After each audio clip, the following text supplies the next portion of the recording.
Hello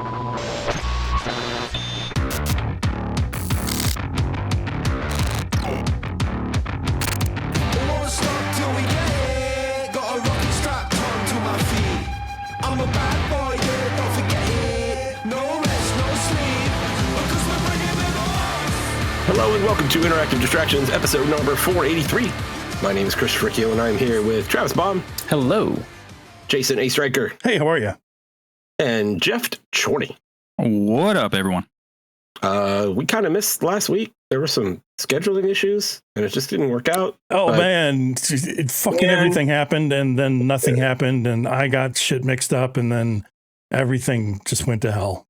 It's okay. It just went to hell. That's fine. It happens. We're old. We're old and forgetful sometimes. So I apologize. We're also kind of like in the middle of this like gaming slump, I guess you could call it, or at least it's that way for me personally. Like I have a rush of games coming out at the end of the month. Yeah. And mine are here now, actually. So okay. Yeah, I haven't had a slump. I haven't had a slump either, but I'm sure we'll talk about that in a second. It's been a couple weeks though, so what's up? Jeff, how are you, man? Good. What's been up? I saw a couple good movies the last couple weeks. I saw Twisters and Deadpool and Wolverine. Titty Twisters, yes. Did we talk about Twisters last year? I can't remember. I don't know. Yeah, we're demonetized officially. Okay, cool. Okay. All right. Both were excellent. I'm not sure you guys have seen them, right? I know you guys. You saw Twister and Deadpool and Wolverine. No, I haven't seen either. I haven't seen either of those. Yeah, so I've seen Deadpool and Wolverine twice. Yeah. Have you? Yeah. I'm hearing great things. So I won't get into it just because. Sorry, I got one of the cameos spoiled for me already. I'm a little same. Dude, and it was one of the ones that it was like I would have been like, yeah, if I had not known that person was going to be there, right? So I think I know which one that is. Mm-hmm. Probably. It sucks because like there's one that was spoiled for me too because I saw an interview with a person on TikTok and I was like, oh shit.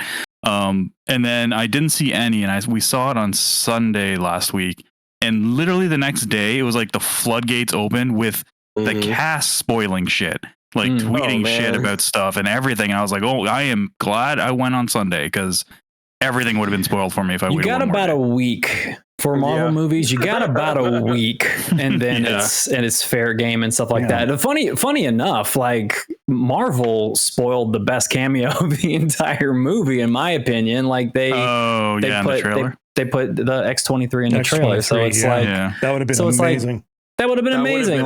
That would have been really good. Yeah, they shouldn't have done that. I did know that she was in it already. The other one, though, similarly to Jeff, it wasn't like an interview or anything, but the person, the actor, the actor showed like their workout routine, and I was like, oh man, now I know they're in the movie, and yeah. So if you know, you know. So I saw that video. Yeah. But honestly, I'm also interested in Twisters, though. Is Twisters any good? Twisters was fun, man. I wanted to see Deadpool and Wolverine that weekend, and then Tanya suggested Twisters, so we saw Twisters. Sounds about right. Well, it's rare to get T to like want to go to the movies in the first place, and we rarely ever go. Like it's very rare we go to the movies. So I was like, I just wanted to do something, and she was like, well, why don't we see Twisters this weekend? We go see Deadpool next weekend. So I was like, all right, that sounds good. And I really like Twisters. I thought it was a fun movie. It was like, it's dumb, but it was fun dumb, and it wasn't. Well, the original movie was dumb too. So I honestly don't. I don't think I've seen it since it came out. So whatever the hell that was, it wasn't bad. It was fun. But again, it was dumb. It's kind of. It was predictable. A lot of the stuff was definitely predictable, but it was fun. I enjoyed it. I had a good time. How many tornadoes do you think on average there were? How many tornadoes on average? Ballpark. TPH. I'm gonna say 7. Okay. I'm gonna say 7 per hour. I think. Is that what you're saying? Tornadoes per hour. Yeah. It's on my fun FPM funds per minute. Funds per minute. Yeah, it was. Yeah, and X-Men versus Wolverine. Deadpool and Wolverine was excellent. I thought it was fucking everything. I didn't really pay attention to reviews going into it, but I checked some afterward. And some of the complaints that some of the outlets had, I was like, are you fucking kidding me? Like, I just like, that's not what they're going. It's a fucking popcorn movie and it's fan service. It was so hard to complain about those movies. Seriously. I think the big complaints are the folks who, and I'm like this sometimes, I can admit it, like the people who take the Marvel movies a little bit too seriously, and they need everything to connect, and they need one movie to mean something for the next movie. And like this movie doesn't do that. Like this is a great Deadpool movie. If you want like a great MCU movie that interconnects everything, it kind of doesn't do that.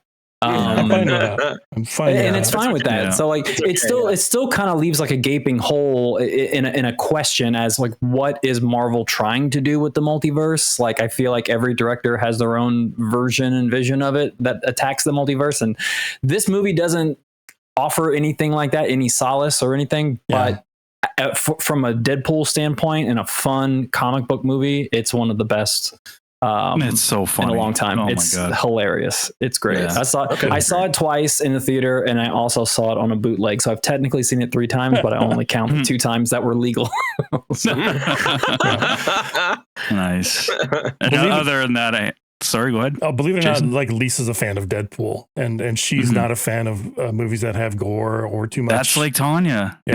But she loves Deadpool, loves it. I mean, I'm not a fan of the gore stuff either, but I don't really put. I personally don't really put Deadpool in that category. Like I've never. It's so over the top. It's like a little over crazy. So if you compare like the gore in Deadpool and Wolverine to Logan, they're 2 totally different types of gore. Even the way it's presented is totally different.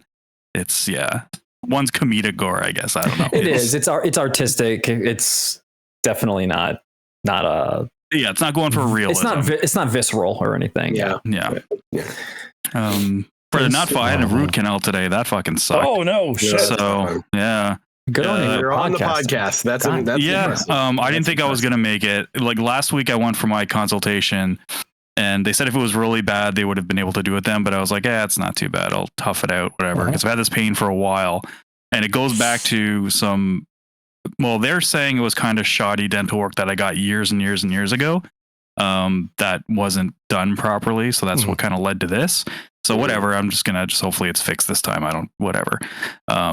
But after I had it done, I've never had one done before. I was in pain about an hour after I had it done when the freezing first started to wear off. I was like, this sucks.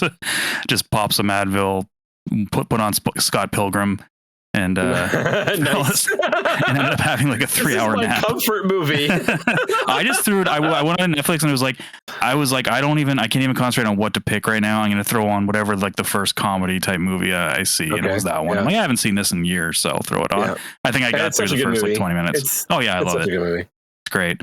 But then afterwards I woke up from my nap and I was like, it doesn't hurt that bad. So I was like, I think I can do it. So I'm nice. good. It's not too bad. That's it. Glad to have you, sir. Glad you're here. I personally have never, knock on wood, very gently. I've never had a root canal. Hopefully I never will have to. Same. I did get oral surgery where they worked on 17th at one time. So there's that. See, that kind of sounds like it would probably be similar in terms of pain. I got all 4 of my wisdom teeth removed at the same time. And then that's probably way worse. And then it was when I had gotten my braces and they were working on getting the canines that didn't come in. I had 3 canines adult canines that stayed in my mouth that didn't actually come in through my gums. So they actually went in, attached brackets, and like tried to pull them down with the braces. So that's the worst that I've had. So it was that doesn't sound fun. Rough. Nothing of the dentist sounds fun. No, I was pretty laid out for a week on that one, man. It was rough. So, but cool. Jason, what's up, man? I'm missing a tooth, like right here.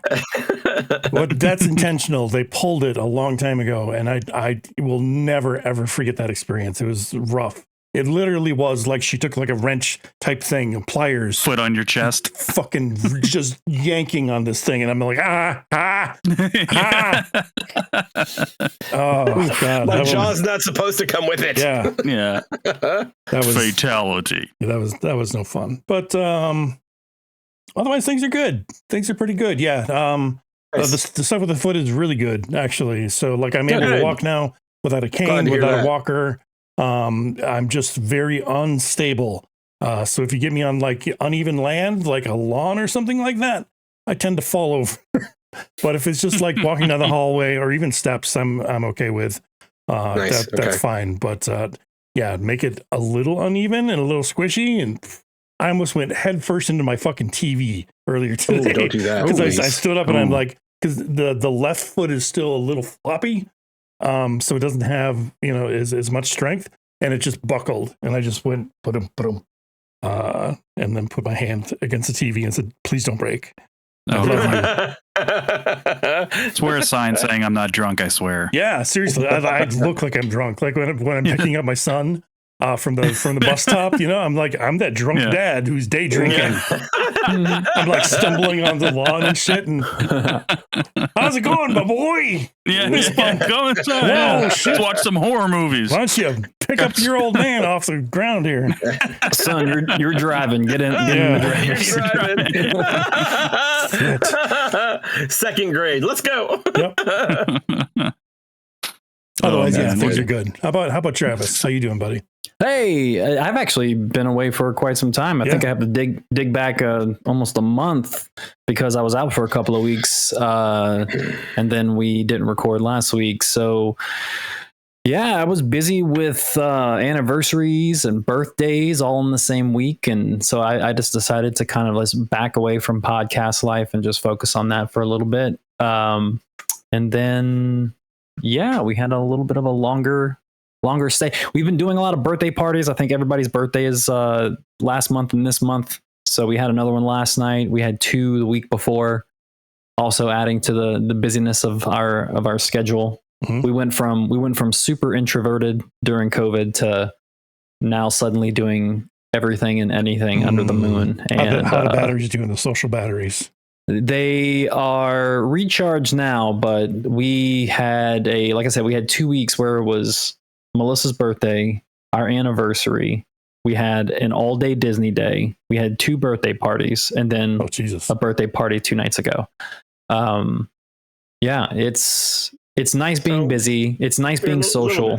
Just a little busy. It's a little busy. Yeah, a little busy. I'd be a hermit afterwards for like a month. I'd be like, fuck all you. I had to work my way up. I had to definitely work my way through getting more used to being out and about and talking to people. It's more or less like it was the biggest challenge for me was talking to people again. Yeah. That was the biggest challenge because like I got completely turned off over the span of 3 years of like small talk, like things like that with strangers, just was not tough. Interesting to me. And it took like a couple of years to kind of get back in the swing of that thing and get back into that mode. But I think we're good. The year-long depression is done. All right. I'm feeling great. This week I decided to quit nicotine. I was going to ask about that, but I didn't want to. We're doing that right now. I have this little zero nicotine little vape for the hand to mouth habits. Mm-hmm. Okay, that's good. The last 2 days were pretty brutal, but I think today was probably my easiest day since quitting. I haven't done the cold turkey route. I've been trying to do cold turkey and failing miserably every time that I try. So I decided to go the wean route and just wean through it. So completely keep the vape, keep the weaning off my, keep the vape off my person, just have it put away and only go get it and use it when I need it and never have it on hand. Yep. So whenever I start feeling pains, I let it ride for a little bit, but once it gets really bad, I go and take one little hit, put it back away. And I've been doing that for probably the past 5 or 6 days. And today I've probably only hit it once. Nice. And it was that's good progress, dude. Right before the podcast. That's good progress, dude. So yeah, and those are almost empty. They're not ejecting a lot of nicotine anyway. So I'm not even getting a full hit of nicotine when I hit that, I'm sure. But yeah, the cold sweats are over. And the pain is, knock on wood, is negligible at the moment. So I think a couple of more days of this, I should be free of nicotine for once and for all. So that's it's usually like 2-3 weeks, right? Like before it's like completely out of your system and before it's completely out of your system. But like for me, it's about a good 5 days for me to like get out of the withdrawal portion, like the part where I'm in pain. I meant. Okay, yeah, I'm in pain. Yeah. All right. But yeah, it's looking good, and I'm feeling good. I'm ready to feel better.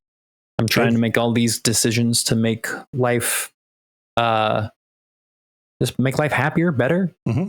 Get out, do more stuff, be more personable, be more excited. Damn. I don't know. You're all grown it's all up. happening, guys. We're just trying to figure. We're just trying to figure it out. Well, once you hit 25 and real life starts hitting you, it's like life isn't as fun anymore, and you gotta just go get it, man. You gotta jump out there and feel better about yourself. And I wasn't doing that for a long time.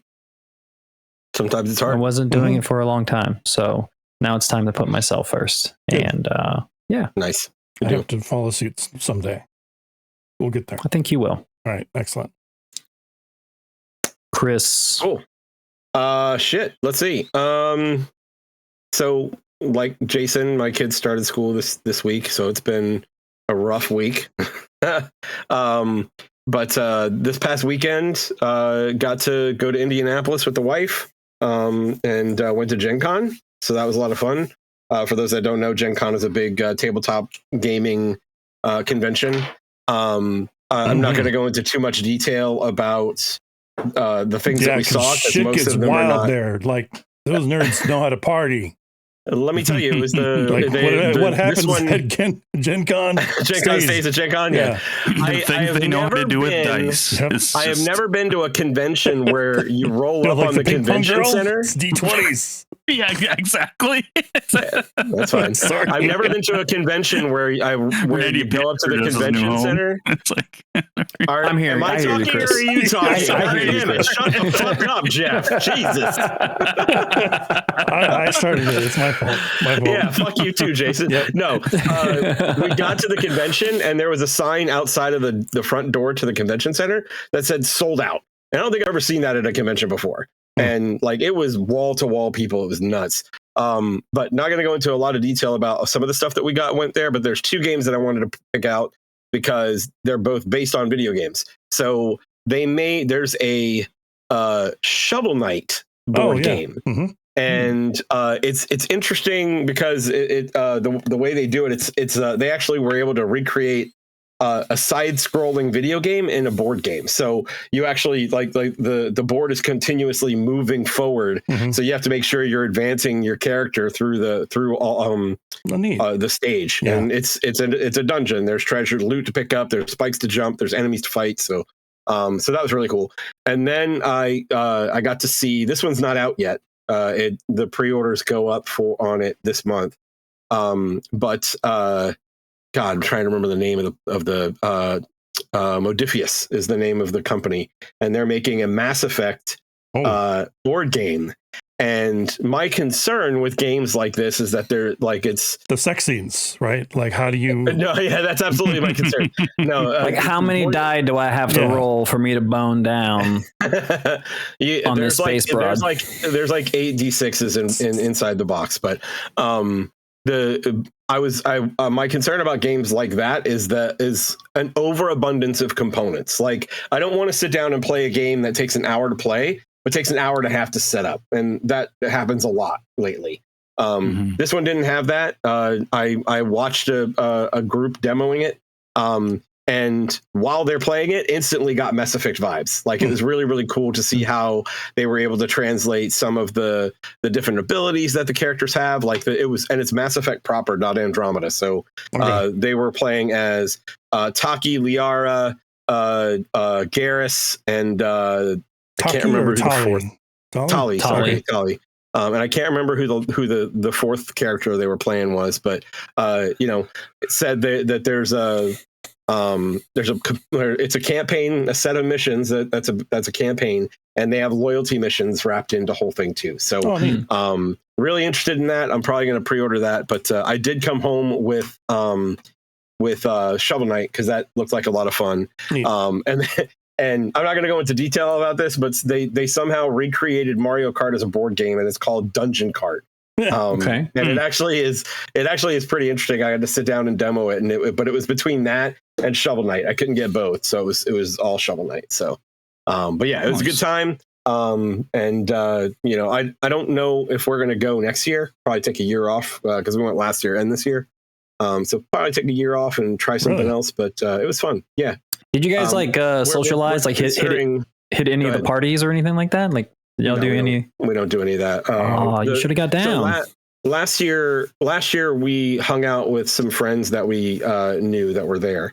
This year we couldn't get schedules to line up, so it was basically just go to the con and come home. So which is fine. Like I needed a relaxing, just get away from everything kind of situation. Mm-hmm. So it worked out pretty well. But yeah, Crystal was actually talking about possibly looking into PAX next year. So we'll see how that works out. Oh boy. Oh boy. Yeah. That's pretty big. So it's pretty big. They're very packed. I've heard of that one. Yeah. Oh boy. Yeah. Yeah, that's it for me though. Let's talk some games. All right. Who's going first? I don't know. I don't know either. I played football. Oh yeah, let's talk about your football. Yeah, so EA Sports used to put out NFL and college football games back in the day, but 11 years ago, for whatever reason, they canceled the series, and we have been without college football and college basketball games, just college sports in general, for over a decade. They finally brought it back this year because the NIL deals that the players can sign now allow them to be put into the game, and licensing's a little bit easier for EA Sports to handle now. So they brought in NCAA. Well, technically it's not NCAA; it's EA Sports College Football. Oh, okay. And they brought in, the EA Tiburon to kind of try to find the magic that they had in college football. There were so many people back in the day when we had both games available that people still loved college football a lot more. I mean, that was a very, very common saying that you would hear from people all the time. It's just they enjoy college football more than Madden. I can't imagine what the differences would be. Do you have any idea? Or? I mean, the game is faster. Okay. Play calling's a bit differently because teams run plays different in college than they do in the NFL. Okay, that's fair. And why is the game faster? That doesn't.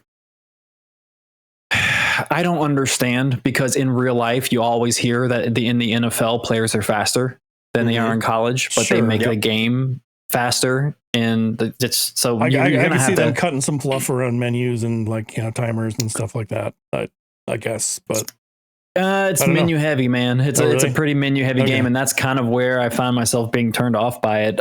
Everything that's in between, the out of bound lines, man. Everything on that field is great.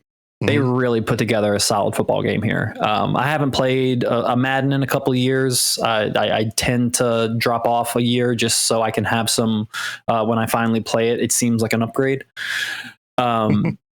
And it seems like an upgrade. The running game, the passing game, everything feels nice and fluid and tight. The speed is just right. The blocking, the offensive line blocking is really, really interesting because they do a lot of in college, and we're seeing it more in the pros now, because in the pros it used to be just like you get a fullback, you get a running back, and you lead block right up the middle, and that was old school NFL football.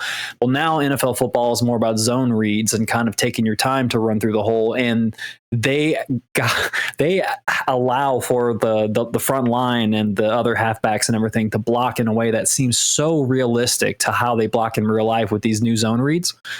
It's really, really interesting, and it looks good in execution and plays good when you're running. It's definitely my favorite part of the game, for sure. So gameplay wise, it really is, for lack of a better term or lack of a better sport, it's a home run.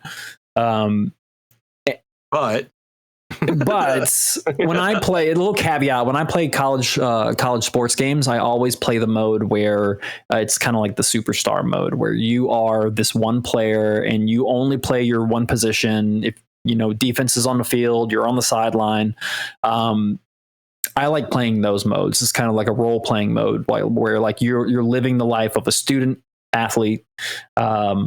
So you have to study, you have to make sure you're staying popular and being social. You have to make sure you're practicing and then resting in order to not going to a game with a high risk of injury. So a lot of role playing stuff like that, which was really fun at first, but then after maybe about one season of play, you kind of see everything that you're going to see, like week to week. Like you don't get inundated with, hey, we're going out this weekend. Do you want to come hang out all night, or do you want to stay home and study? And that affects your things. Like they do that here and there, but it's not enough to make you feel like, okay, I feel like the student athlete, like, you know, making my choices. Like, do I go out all night and have fun and boost my social ranking, or do I, you know, fail this one test even though I have a 3.9 GPA? So none of the risk reward feels like there's any weight, and it's just kind of boring. Okay. Yeah. And then you have your normal modes. You have your you know, play now. You have your ultimate team, the card game mode. They're gonna put that in every fucking EA Sports game. And then there's Dynasty mode, which I didn't play too much of because it's too much to do. They just give you way too much to do, and you're in menus 75% of the time versus being in the game. And being in the menus is just not as what you're doing in there is nowhere near as exhilarating as the good gameplay. So I played through about 2 seasons on my created character and just quickly fell off. I'm like, I think I've played everything that I need to play here, and then whenever people want to play online, I'll fire it up and play with some folks and stuff like that. And I've done that. I play with Johnny as a boy and Vladric and stuff like that. I play with those guys. Okay. So So once in a while, I'll still get a little bit of use out of it. But for right now, it's back on the shelf. More importantly, though, is there a truck stick? Yeah, there is a truck stick. Okay. Good. Okay. All right. Good stuff. There is a truck stick. The more things change, the more they truck. They stay. The more they keep on trucking. The more that stick trucks. Mm-hmm. Gamer ADD Nation. We are still going strong. Still playing old games. Okay. Right. So still playing. I'm on my 6th playthrough of Lies of P. Damn. Shit. Wow. Son. I think he likes this game, guys. I think it's about time. I think he start. likes comfort shit is what I'm getting at here. Or what he's getting at, I think. That's a weird game for comfort too, man. Yeah. But it feels good when you play it, right? It does feel good when I play it. I'll bet you it's comfort stuff. Oh, I love it. Yeah. I love it. I think it looks and feels great. I was playing it, and it's because I'm going back and forth, and I'm playing Elden Ring, and I'm playing Lies of P, and I'm doing Elden Ring, and I'm still doing my helping people out, beating the final boss of the DLC, and I still do that every day. And there are parts of Lies of P where I would argue feel a little bit better than what FromSoft has done. Mm-hmm. I think reacting to enemy attacks, I think definitely parrying they do better than From Software. 100%. Yeah. And that's even counting Sekiro. I think parrying, they nailed it. But I really love that game. I think it's about time to start discussing with myself, putting it in like a top 10 of all time at some point. Because if I were to make a top 10 a while ago, it wouldn't be there, but I think it needs to be there. It has to. I like that game way too much. So like I said, more Elden Ring. And then I started Diablo again. Diablo Season 5 started.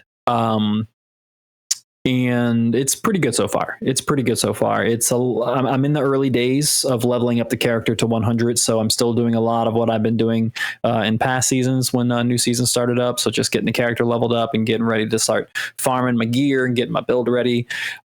This season so far is pretty good. Last season gave us some of the biggest additions that we've seen to the game and some of the most positive decisions brought into the game last season. So everything brought into last season is here. Nothing changed. But then they also added more tempering. They added tons and tons of more gear, more legendaries, more uniques. They completely redid the mythical uniques. So like when our mythic uniques drop, or these are the rarest items in the game, they're even more rare now, but they're even more powerful. So they jumped up the power on a lot of items, jumped up power on a lot of classes. Like right now, Sorcerer's having a good day in the sun, and nice. Sorcerer's been struggling for a few seasons now. Since season 2, the Sorcerer's been struggling. and we're having a good fun time with sorcerers right now. It's not perfect. I kind of wish I picked another class, but I'm enjoying myself for the most part. So level 90 out of 100 on this first character. I'll probably roll a couple of more characters, like a necromancer and a barbarian. But it's good so far. I think the new modes that they've introduced, the main mode is kind of like this this roguelike, I don't know how to explain it. I'm drawing a blank, but you're kind of solo in a small stage and just enemies form all around you and just merge on you in the center. So it's just kind of like an enemy rush at all times.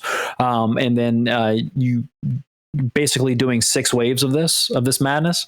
And in between waves, like these options pop up, and each option gives you a boon and a bane, one that helps you, one that hurts you, and they kind of give you some roguelike options. Sounds like Vampire Survivors. Kind of. That's a oddly interesting comp, now that you say it. Because like you get attacked from everywhere, and then after a while you get to select what you want to kind of give yourself. Yeah, so it definitely has that kind of feel to it, but with the Diablo gameplay.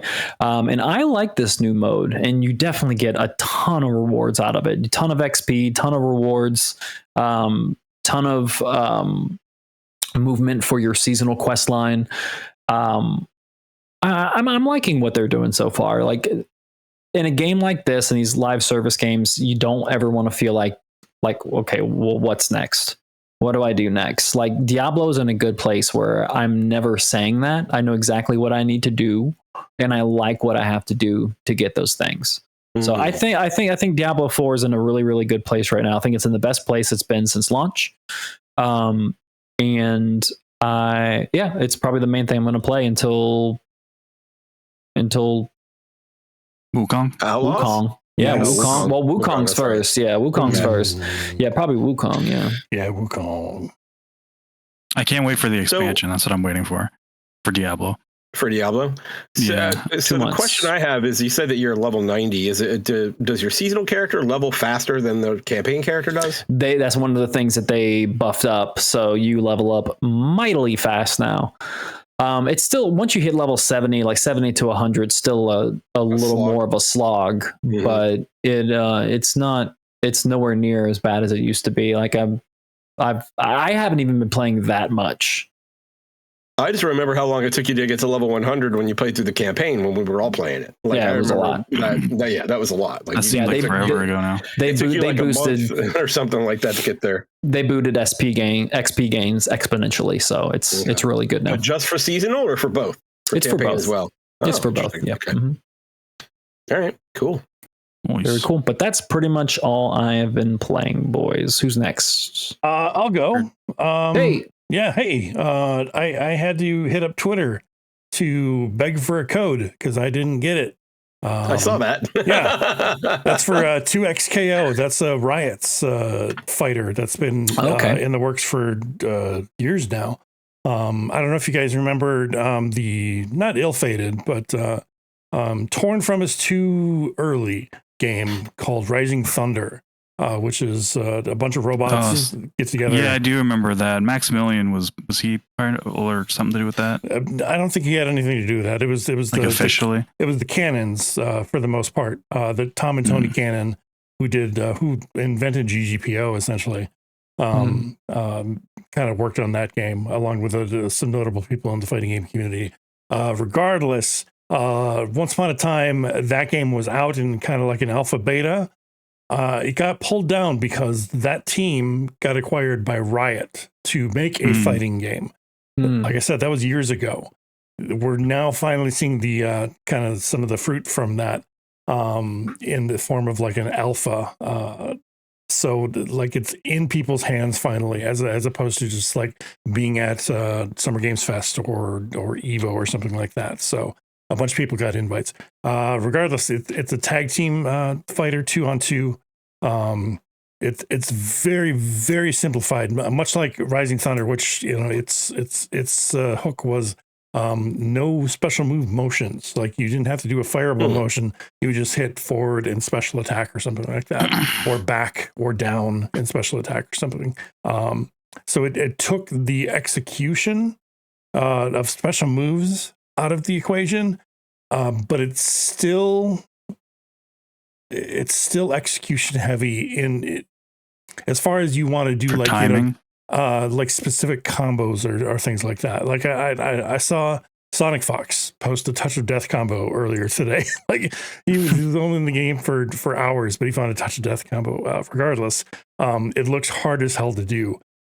But the basic bare bones mechanics of this seems very, very easy to get into. They of course have their auto attack stuff, where you can just mash on one button and do a combo and whatever. But then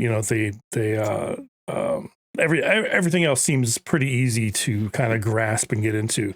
Very easy to grasp, hard to master.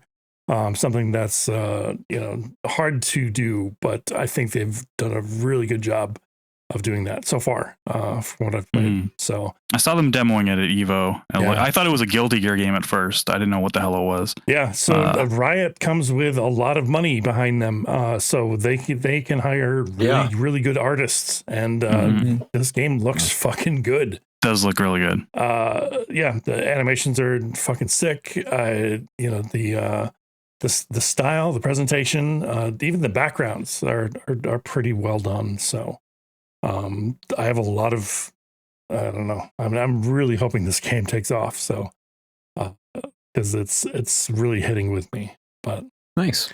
I'm assuming the alpha is all online. Yeah. No. They have offline training and and tutorial and training and local and also online. They've got visual lobbies set up for you to, like, you can find a teammate. Because you can do 2-on-2, like 4 people together. That's cool. Yeah, each controlling a character. I want to. Does Street Fighter Cross Tekken do that? Yes, it does. I feel like we kind of did that back in the day. In a much different capacity. Like, Street Fighter is like 4 people on screen all the time or something like that. Whereas this one, you're tagging out. Either you can tag yourself in and kind of take things over and be a jerk or whatever. Or you can just wait until you get called in, and then there's layers, man. It's really neat. So they have a shit ton of people that are fighting game community adjacent or directly in the community that are working on this. So for design and everything and balancing. So there's high hopes. I hope this nice. Hope this works out. I'm still playing Multiverses. You guys remember that? I'm sorry. When I'm up at 4 a.m., sometimes I see you. Doing my dailies. I see you playing. Doing my dailies at 7 o'clock every morning is when they reset everything, and that's usually when I'm in there doing my dailies. There we go. Which is kind of sick and disgusting because that game is it is fucking filthy. It's fucking filthy with free to play stuff and monetization and different forms of currency. They just added 2 more forms of currency within the past couple of weeks. That's fun. Which are just like this season dependent or something like that, I guess. So I'm grinding the regular stuff. Now I'm grinding this seasonal stuff.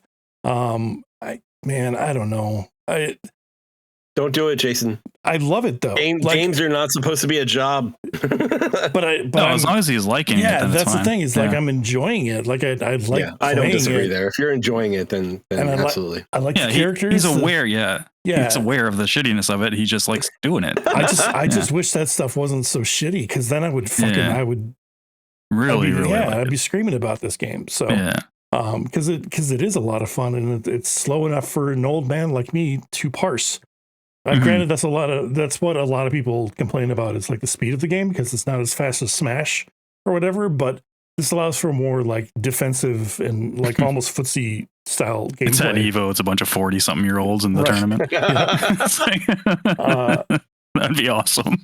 So this new season they brought out Samurai Jack already, who's super fun to play. And then they're teasing Beetlejuice is the next character that's coming out. I mean, there's another movie coming out, right? So it's all time pretty well. He's in Roblox now. Beetlejuice, Jesus Christ. WB news in the news. Yep. Yeah. So like I keep at it, but kind of begrudgingly because of the monetization stuff. That shit is still really nasty, but they've been making positive strides with balancing and updates and patches and stuff. They're committed to it. I think that team's pretty good.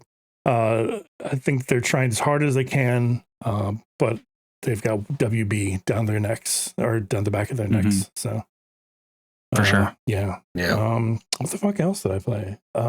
Shit. Any work on your Leverless? Yes. Yeah. The work on that, of course, I did because they played 2XKO with that. Okay. Nice. Okay. But SteamWorld Heist 2 came out today. Finally. Ooh, that's right. I don't know if you guys know, but I'm a huge fan of the first one. I've played through it probably at least 3-4 times. What kind of game is Heist? Heist is a turn-based procedural ricochet combat game. Ricochet. There's a lot of ricocheting and like angling shots in slow motion. It's fucking so satisfying. So you play as like these steam-based robots, obviously, and you're in search of like fuel, which is like water to them. Anyway, so you go into like various hidey holes, locales, and they're all like kind of tunnel based. So you have lots of like line of sight, but also like obstacles for you to shoot around and shit like that. It's kind of hard to explain, I guess. The most basic one that I can explain, I think, is the second shot that you take in the tutorial. It's this 90-degree angle, right? So you're up here and the other dude's down here. And then you've got a wall up here that's at a 45-degree angle. So you shoot straight against that 45-degree angle and it goes straight right on his head. Yeah. So there's a ton of that stuff going on. Chris, you just played Deedlit and you had that ricochet shot with the bow. With the bow and arrow. Same kind of stuff. Same idea. Yep. Nice. Okay. So you've got, a handful of characters doing that shit. So this time around, they've expanded. But you said it's turn-based, right? So is it just like an arena type thing, or is it? It's 2D side. It's like a 2D side scrolling map. Yeah. Like a 2D map. Oh, interesting. Okay. It would, like it was procedurally generated before. I'm pretty sure. But then this one is a little more handcrafted. Regardless, it's like you go into one room and it's kind of like a little arena. Once you clear that room, you've got a few different doors that you can go through. So you just go through the map that way. You can find treasure and hats and all kinds of crazy shit.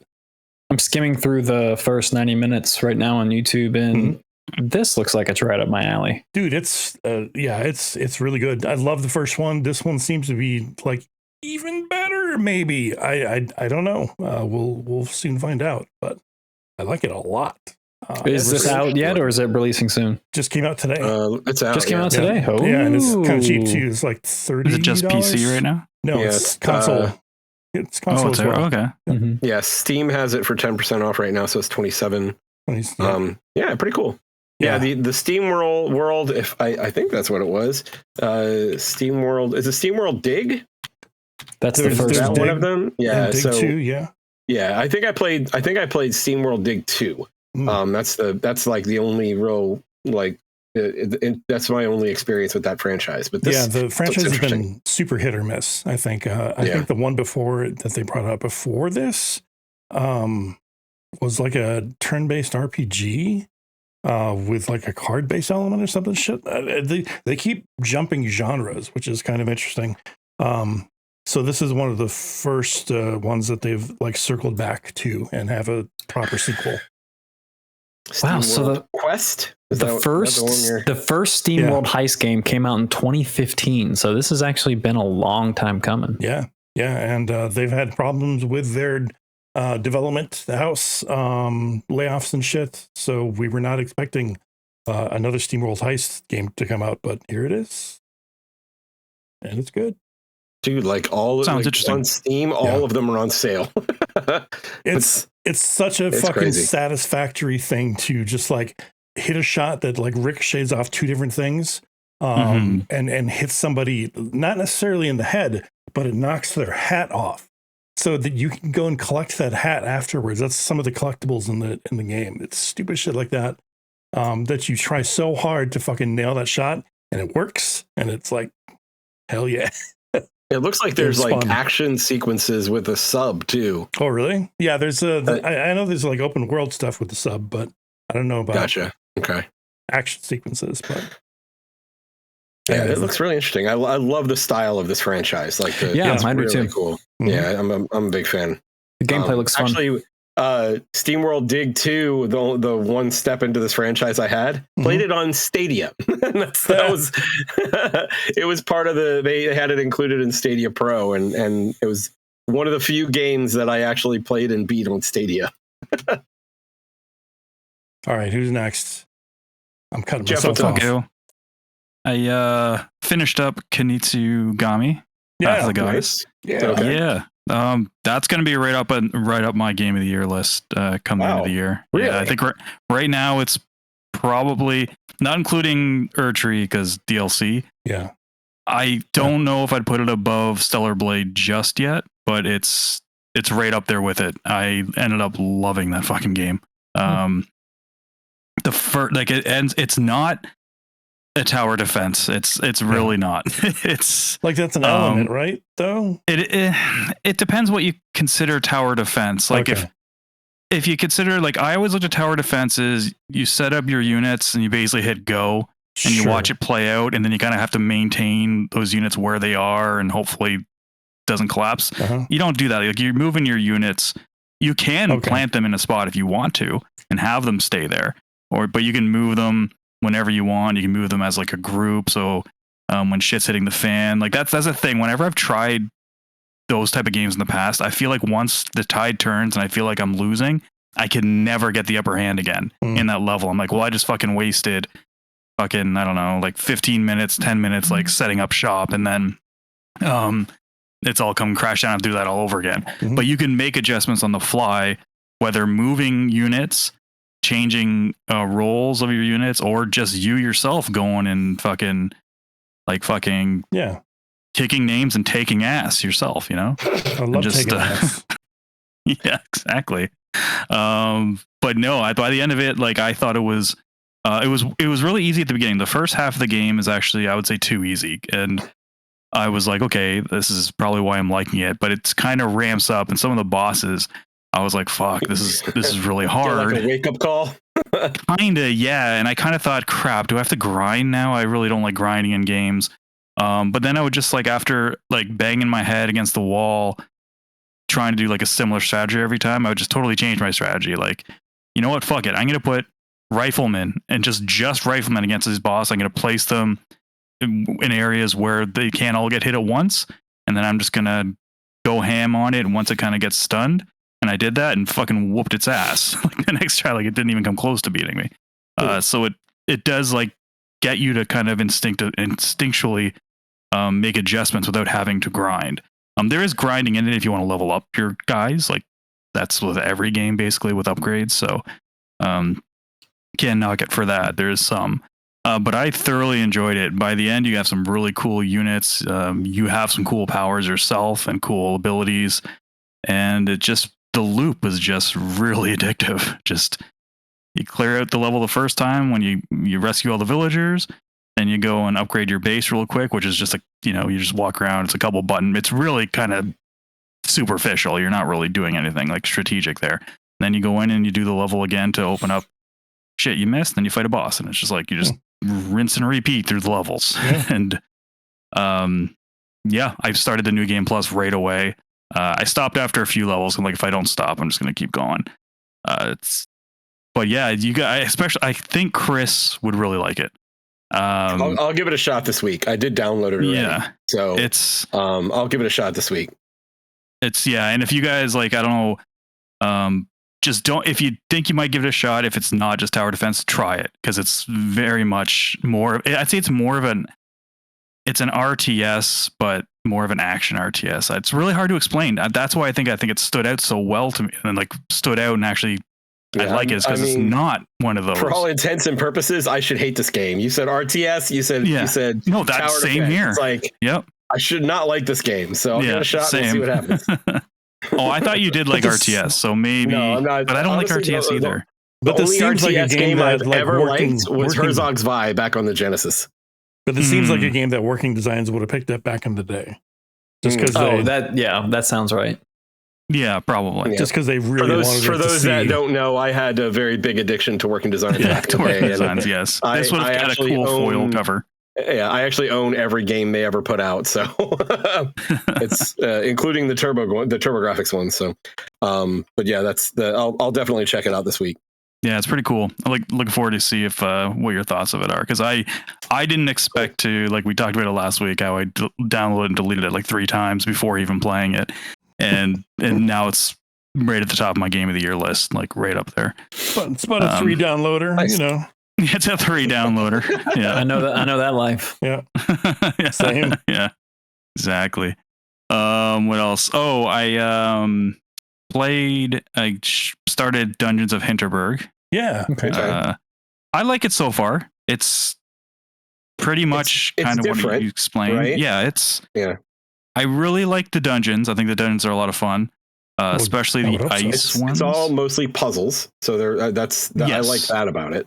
Yeah, there's not a lot of combat in the dungeons. There's some of them. I like how far did you get into it, Chris, in terms of dungeons? I haven't played it honestly since the last time that we talked about it. So how far was that though? I can't remember. I got through the first 3 or 4 dungeons, I think. Oh, okay, gotcha. I got through the first 2 dungeons as well. Like the tutorial ones? Yeah. Yes, the tutorial ones, and then like 3 more after that, I think. Gotcha. Okay. Yeah, because I opened up, I only have one of the areas not opened up yet. And the ones in the winter are fucking cool just because you get a hover / snowboard thing to ride around on. Yeah, and you can like do that Ratchet and Clank, like riding on rails thing, which is cool. And some of the dungeons have these like platforms that all like swoop in together and create other platforms, and it like visually looks really cool. That's kind of one of the only times I think this game looks visually good. Only because of my taste. I don't like the art style of this game at all. I don't like it either. I can't stand it. That's the thing. It's like I don't have an issue with, and I don't know if this is the way you guys felt about it or not, but like I don't have an issue with the environment. I have an issue with the character models. Yeah. The character models I'm not a fan of. Like I think that they tried to do something a little more abstract, and it didn't really hit well for me. So but from like the style of and the look of like the environments and stuff. The presentation style is great. Yeah, presentation looks good.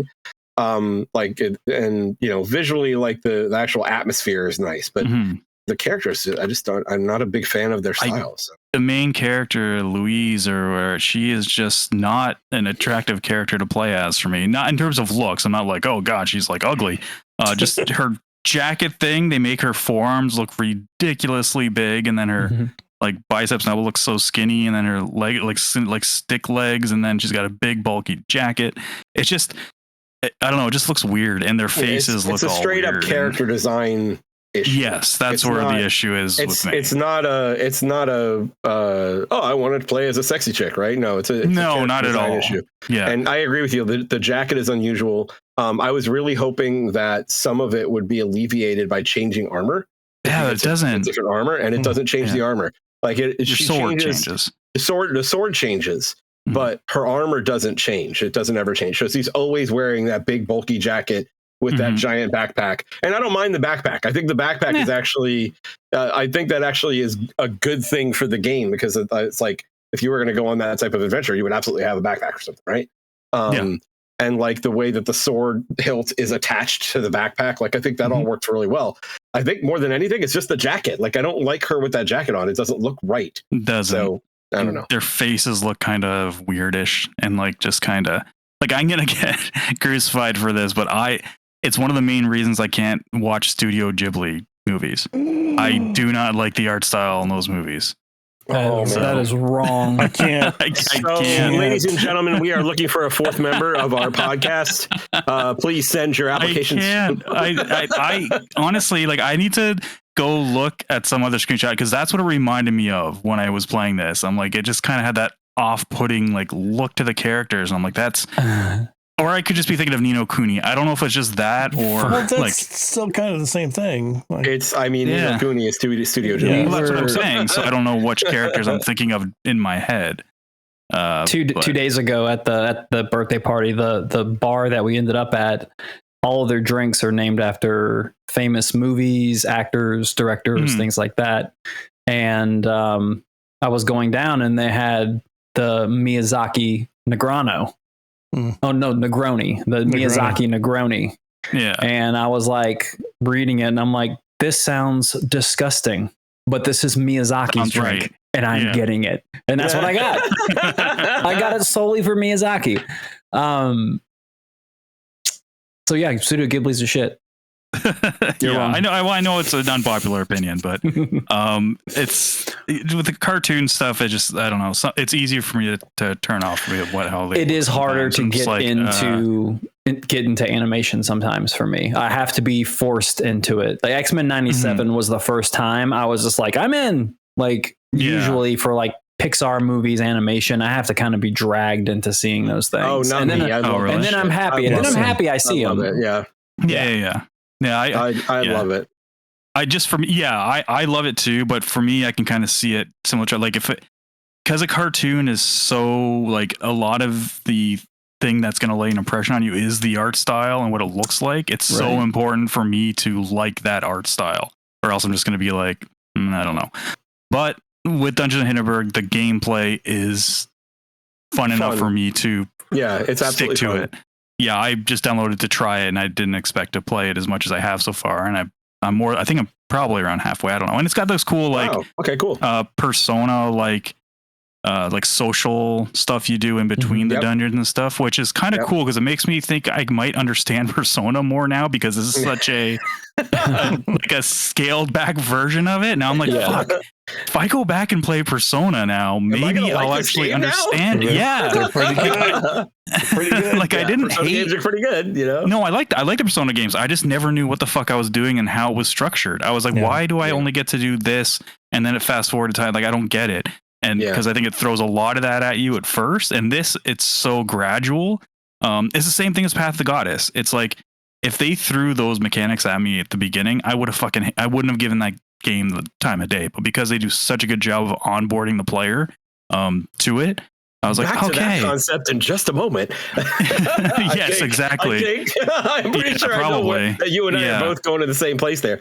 But one of the things I was going to ask you is when it comes to like you got further than I did already. So when it comes to the relationships that you're building with other characters, have you noticed an inability to get to the point where you want to get with anybody because of the time frame? Or has that not been an issue? Not really. I've been kind of prioritizing where you can go to the places where there's a bunch of them in one area so I can build up all 4 of the attributes at once and not specifically one person. But if somebody says to me beforehand, you're always like, oh, come meet me here, I usually give them priority and I'll do that. Yeah, because they usually have something interesting to say at the time. Exactly. You get that right out of the gate. Like the first dungeon you go to, you meet I think it's the first or second one.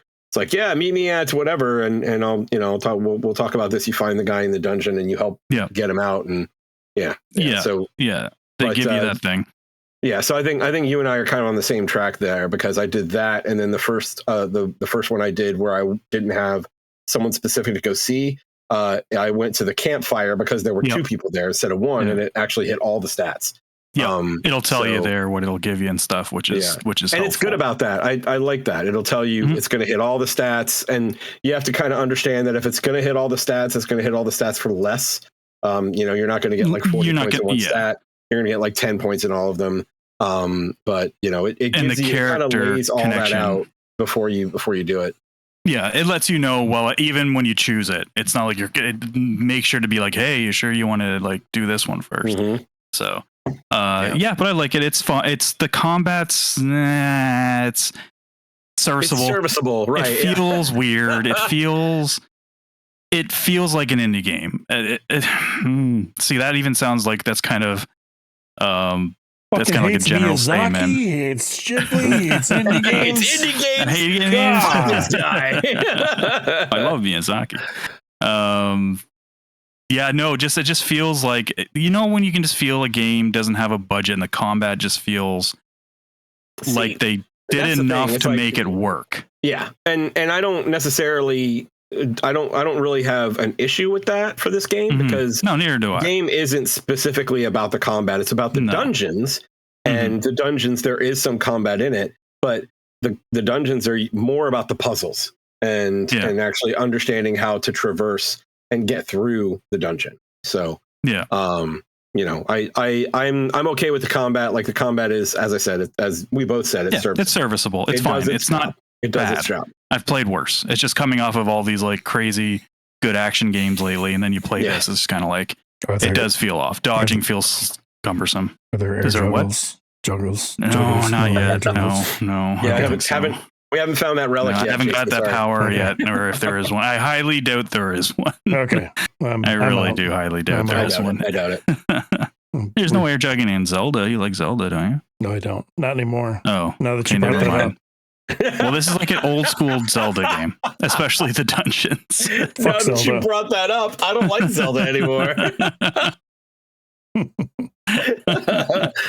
Jason's an asshole. And I hate Studio Ghibli. And Miyazaki and fucking indie games and everything. Oh, settle down, guys. What else you got, Jeff? I did play something else. Well, we'll talk about thing on yours. Plug and away. Let's Mad talk about Max. it now because I'm next. Oh, okay. Sure. Sorry, we played the Visions of Mana demo. I was hoping somebody played it because before they recorded, I'm like, please, someone say they played this. A little bit, but it's so not for me. Like, no, there are certain like action RPGs that I can get into. Tales of Arise, most recently the Grand Blue Fantasy, Rising. Yep. I got into, but there's also certain ones that I cannot fucking touch, and it's usually due to like some like annoying third party character with a really bad voice, or if it's like really melodramatic JRPG, like the entire cast of Visions of Mana, like a really interesting designed female dragon character that has a southern accent. What the fuck is that? It's wrong. God damn it. It's like I actually saw the design of the character. She's got like little horns and she's wearing a dress and she's got a tail. And I was like, oh, that's cute. And then she started talking. I'm like, shut the fuck up. I don't know. It doesn't fit the design of the character. You know, it's completely removes me from the game. Yep. And the same thing with like there's one of the characters is like this little cat character dude, and he's got like this deep commanding voice, and it's like it's not what I think about when I think of a cat. You know, it's like if it's a cat character, fine, but that's not what I think about. I like the way he holds his daggers, though. He's got one in each hand and one in his tail. That's really cool, and then one in his tail. So I didn't get to fight as much with him because, well, I played about let's get to the issue. Demo. Yeah, let's get to the issue. Go ahead. So my big issue was this takes like good onboarding from a game and throws it the fuck out the window. And I'm sure it's because it's a demo. They start you at level 10. You start with 4 characters in your party. And it basically fucking tutorial screen vomits shit at you. Yeah. Constantly. And doesn't. Like 4 or 5 at a time at some points. Yeah. And it doesn't let you practice it or show it in action or let you do it in action. So by the time you get through the screens, I was like, what the fuck? And then I'm like, okay, so each character has a different element. Oh, no, but you can also borrow elemental powers from different characters, and then enemies have certain resistances to them, but you won't know unless you hit them. But when I hit them, I can't tell what one it is. There's no feedback. I don't know what the fuck I'm doing. Yep. I have no idea what I'm doing in combat in that game at all in the demo. And I'm maybe just dumb, but I just hit buttons to get through it. And when something wasn't working, I tried one of the powers I had or something. And if it did work, I don't know why it worked. They went down. I'm hoping that this is just a bad demo, because it's like you said, I can't imagine that they're going to do that sort of introduction to the game when it actually releases. It just feels it feels completely out of place. So, I would guess that it's going to change. Dude, So I'm hoping so. I'm assuming you'll start as one character. It'll teach you the stuff about the elements. Then you'll get another character, and you get used to having 2 characters in your party, then 3, then 4. Yeah. And I couldn't finish the demo, to be honest with you. Yeah, seriously. I guess they wanted to show all the things you can do, and I didn't know if something cool happened. I don't know if I did it or if the AI did it. Probably the AI. Those little dogs they ride are adorable, so I will happily take one of those. Oh yeah. Yes, those are kind of cool. Yeah. And it did feel kind of weird just moving around. It just felt kind of weird, like there's a little bit of like input delay or something. I don't know. It just felt kind of strange. I don't know. I fucking hate everything apparently today. Yep. All the things. There's air juggling, Jason. So that's why I thought I'd love it, but no, they couldn't even do that right. I did. How far did you? Well, you got to the part where you can ride the dog things. That's pretty much where I got to too. And then I went to like a big town, and that's when I was like, I'm done. Yeah, and I'm at the town, and I had gotten to the point where you met. I guess it was the leader of that town, and it was about time to start the podcast, so I had to stop there. But I'll go back and finish it up. But let me know what you think, because it's the weird thing is like I don't know if it was just me, but once you get on the dog, how do you get off the dog? Oh, there is a way to do it. Yeah, you can. I think you have to come to a complete or you have to hold on the button for a crazy length of time. I think there was a way to get off of it, because I did do some get off the dog and fight something else. And it's like I can't get off the dog. I was going around and I remember getting off the dog. It took me a second to figure it out, and then I would fight shit and be like, I need to get this combat down. And then if the combat feels good, that'll totally make my opinion of this like be a 180. And I could never, no matter what, I was like, I'm going to fight some of these little scrubby dudes. Didn't help. It was Still didn't know what the fuck I was doing. It was a bad demo. I don't think it will reflect on the actual game. I don't think the game will be as bad as that demo is. I'll say it that way. I'm still not I'm not going to buy it day one or anything, but it's definitely not a day one. It's still something that I might buy when it's on sale. And, I'll still check it out early on just to see, hey, how does it start out? Is it a little bit better about giving you the information you need to play the game effectively? So I like the art style. The art style's pretty good. Looking, yeah. But I'm not a big fan of like the rock paper scissors thing with the elements, the way they do all that. You've already one step ahead of me. Is that how that works? Oh, I guess not really. I'm just using it as an example. Well, I guess isn't that like every elemental game though? Essentially, like water beats fire. It's like rock, paper, scissors. It's rock, paper, scissors, lizard, Spock. Yeah. So that's what it is. So there are like 6 different elements, but they all kind of like one beats the other. There's a ton of shit going on. Yeah, right. Yeah. So, I didn't get it. I tried so many times from the beginning because I'm like, maybe I missed something in the tutorial. Nope. I can't imagine 3 had a better tutorial. Yeah, I can't imagine they'll throw shit at you like that did. I think it was really an unusual choice to release a demo in that with that type of interaction. So I'm with you. Yeah, I played another demo too. The Shadow the Ninja Reborn demo came out today. Was it today or came out recently? It was like an NES game back in the day. I think it had a different name here. It was like Ninja Cop or something like that. I think Ninja Cop? What? I think so. It was supposed to be like really good, but I don't know if it actually came. There is a Ninja Cop. What? Yeah, I think that's what it was called here. And then in Japan, it was Shadow the Ninja Cop. Okay. What? So okay, all right, Game Boy Advance. Okay, all right, because the first thing that came back was Ninja 5.0, and I think that might be the weird name. Run. Yeah, or it could be getting had Ninja 5.0 up. I don't know if it's there anymore. Maybe Ninja. Never heard of maybe this. I'm getting Ninja 5.0 mixed up with this game, but yes. Okay, notice the PAL region is Ninja Cop. Ninja 5.0. It doesn't say where. North America. Let's see. Yeah. Yeah, Ninja 5.0. They were actually running it on. They were running the physical copies on limited run up until like a couple. Just ended like yesterday or 2 days ago. Yeah. Because maybe this isn't that though. This is called Shadow of the Ninja, and it's a remake of an NES game. It's a side-scrolling ninja game. You got kind of like a whip kind of chain thing. Oh yeah, you can throw shurikens. You can shoot guns. Shadow of the Ninja. Reborn. I remember this box art anyway, but I don't remember the game so much. Yeah, it seemed pretty cool. I just played a little bit of it before we recorded, and I was like, yeah, this is, I probably won't pick it up. Oh, yeah, I remember this. It's on Steam. Okay. Yeah. Nice. Yeah, it's on Steam. Looks like it's 29th. I think it's on everything, yeah. 29? Yeah, August 29th. No, the price. Oh, no, it doesn't have the price on there yet. Okay. It's a demo. Yeah, this looks familiar. It actually looks pretty good. Yeah, this is pretty fun. For what I played of it, it was pretty cool. Yeah, I mean, nice. You're a ninja who has fucking ninja stuff and like machine guns and stuff. It's pretty crazy. That seems all right. Yeah. That's it though. That's all I've been that and Mad Max, but I talked about that enough already, I think. Okay. You should play Mad Max, Travis. That's if you're talking about your gamer ADHD. That's got the icons for you to go for. I played it a while back in the day. Mm-hmm. Gotcha. Yep. Yeah. Yeah, no other game does the Batman hand-to-hand combat better than that game. It's actually pretty good. Yeah.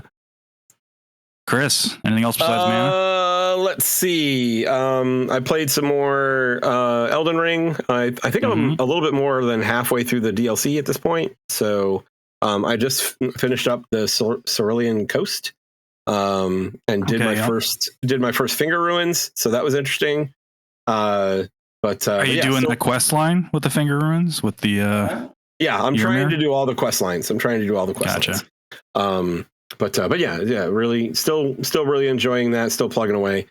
Same thing with Jeanne d'Arc, plugging away slowly. I'll do like one or two missions, here and there, like turn it on like once every other day or something like that. But kind of plugging away at that.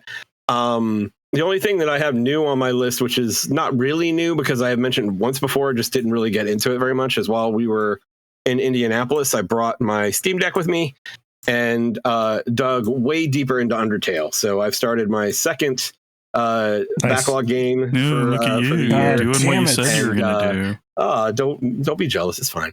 Not jealous. It's more of like you're putting pressure on us to fucking do it. Yeah. Goddamn right.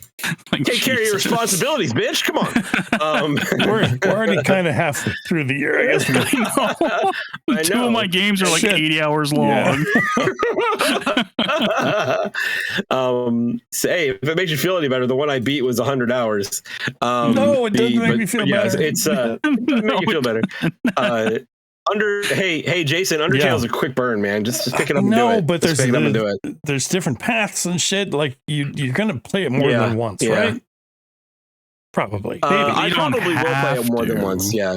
I'm currently doing there's several different. If you're not familiar with the game, there's several different routes that you could take. Actually, there's 4 total. I think there's neutral, pacifist, genocide, and then there's true pacifist. So.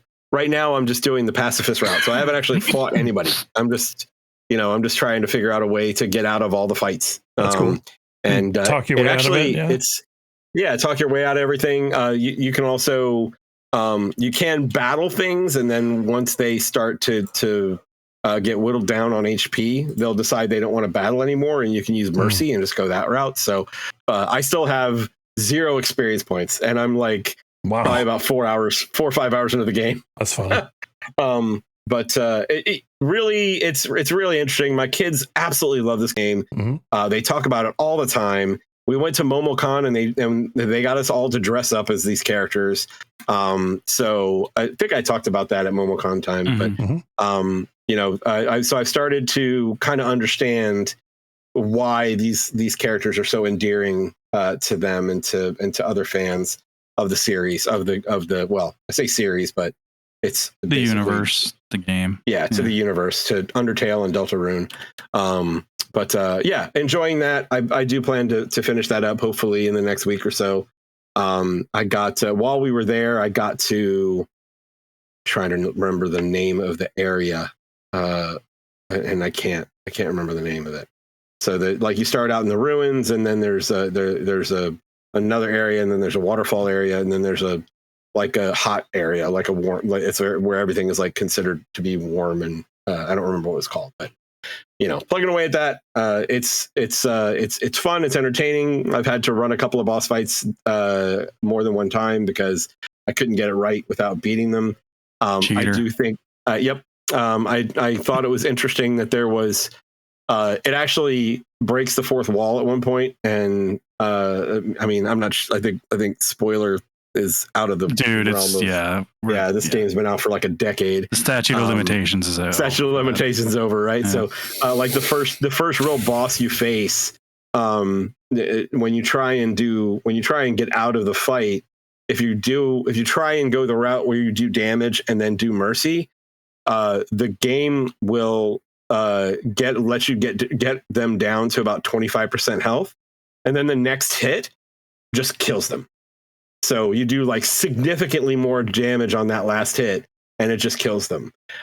So what did I do? I reloaded the game, right? And while I'm going through the game again after I reloaded, the main character is saying, "Do I tell her about my vision of where she died?" And I'm like, whoa! Oh, damn! Like cool. it like registered that I had killed her and then reloaded the game. Cheated. Yeah, that I cheated. And then you go into the next room after you successfully avoid that battle. You go into the next room and you see Flowey, who is always against you, and he starts talking about being able to do the same thing by saving and reloading, and that he hasn't been able to do it since I arrived, because my saves override his. So very cool ways of like breaking the fourth wall. Yeah, fucked it up for everyone. But the big ones are Sands and Papyrus, and they're really fun. So it's a great little game, and I'm glad that I decided to put that on the list. So I'll try and finish that up in the next week or so and go from there. Nice. But I think that's it. So, all right. Yeah, we got news. We do have news. Nice. What do we got? We Jeff? have news. We got a few things. Let me throw on my news goggles. Is there depressing news? Can we skip all the depressing news? I didn't put any depressing news in here. We're well past some depressing news. At least Fuck you, Bungie. This week was been okay. Well, there's one little bit of depressing news for people who are looking forward to Avowed. That's been pushed to 2025, February 18th. Probably for the best. Yep, they're basically saying, yeah, we want to give it room to breathe and gamers room to breathe, because this fall is looking pretty stacked at the moment. So yeah, I'm sure they don't want a new IP coming out right in the smack dab middle of fucking Assassin's Creed and Call of Duty. Also, Avowed sucks. I'm gonna say it sucks. I don't know. That game's gonna suck. We'll see. I think it'll be all right. Obsidian has a good track record. I have hope. It's gonna suck. Suck balls. Stop being so negative, Jason. Suck Ghibli. It's possible. Stop being so negative. It's gonna suck Ghibli. Suck Ghibli. At least has a better art style than.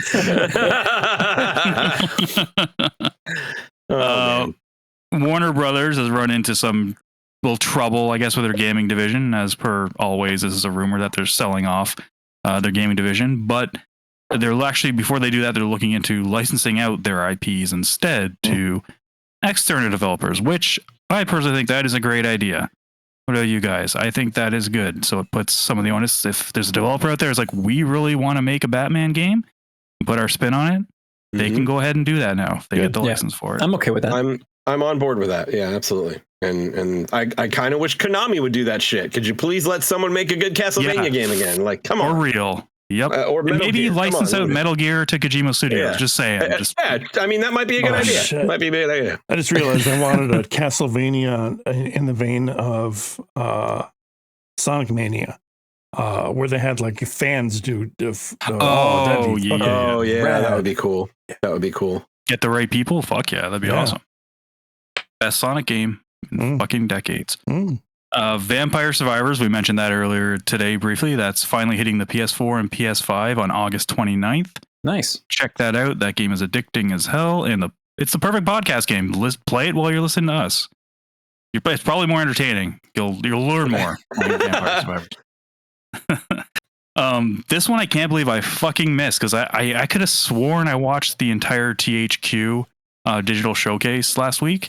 Apparently I don't know if I went to take a pee or a poop at this point, maybe but both. A new Darksiders game was announced. What? Yep. I just read an article where it's like Darksiders deserved better and it was dead and it's never going to have that fourth entry. What the fuck? No, they had a teaser trailer. They didn't announce it as a title, but what happens is it's all dark and there's lava and flames and stuff, and then it goes up to the stone councils, like the skulls that are made of stone, the fire, and then they say horseman, and then it fades to black, and then it goes, you will ride again ... and then it says learn more soon. It's obviously Darksiders. Yeah. So fuck yeah. Fuck yeah. Especially if it's more like the first game. Yeah, the first one is definitely the best one. The first one is. A lot of people like the second. I didn't. It was really good. Yeah, it was really good. I thought it was fun. It was not as good as the first one. I like that it was its own thing, which was kind of cool. Yeah, it played completely different. It's only 3. Oh, 3 played completely different as well. I like 3 is underrated. I couldn't. It couldn't keep me.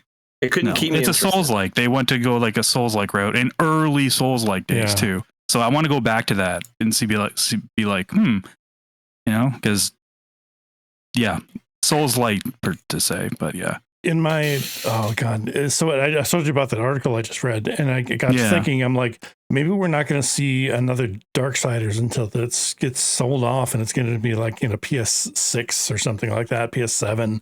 And it's like, I cannot fucking wait for them to remaster Darksiders. Like that would be awesome. Like the gameplay will still fucking hold. Remake. Like even like a remastering, they remastered it already. They remastered it last year. Oh, that's right. Yeah, last generation they remastered it. That's true. But they did the first year. What I mean is, bring it up to like today's standards or whatever. So, the future standards, whatever that's going to be, whatever it ends up being. Yeah, exactly. Yeah. I just like that series a lot, and I want to continue it. That could be what they're doing. They could just be putting this out there, and hopefully someone will bite. I wonder. Yeah. But definitely check out that little teaser. It was pretty cool. Gave me goosebumps. And I need to finish Genesis. I never finished that. I need to go back to that. That was like the isometric one. Oh yeah, I didn't even try that one yet. So it's fun. I should. Yeah, I got distracted. Yeah. That's basically it for the news. Okay. All right. Good deal. I think that's it then, boys. We good? Yeah. We good. I think so. That's a show. Thank you all for listening. Hope you enjoyed the show. If you did, please tell your friends about us. Please like, subscribe, and comment. All those things help us a lot, and we appreciate it. Check out our link tree right below. It's right there. It's interactivedistractions.com. You can find our Discord there, and come over and chat with us and join the community. And if you're feeling generous, you can also help us out on our Patreon. That always helps as well. But that's it for us. So until next time, my name is Chris. I'm Travis. I'm Jason. And I'm Jeff. Play your games, and we'll talk to you next week.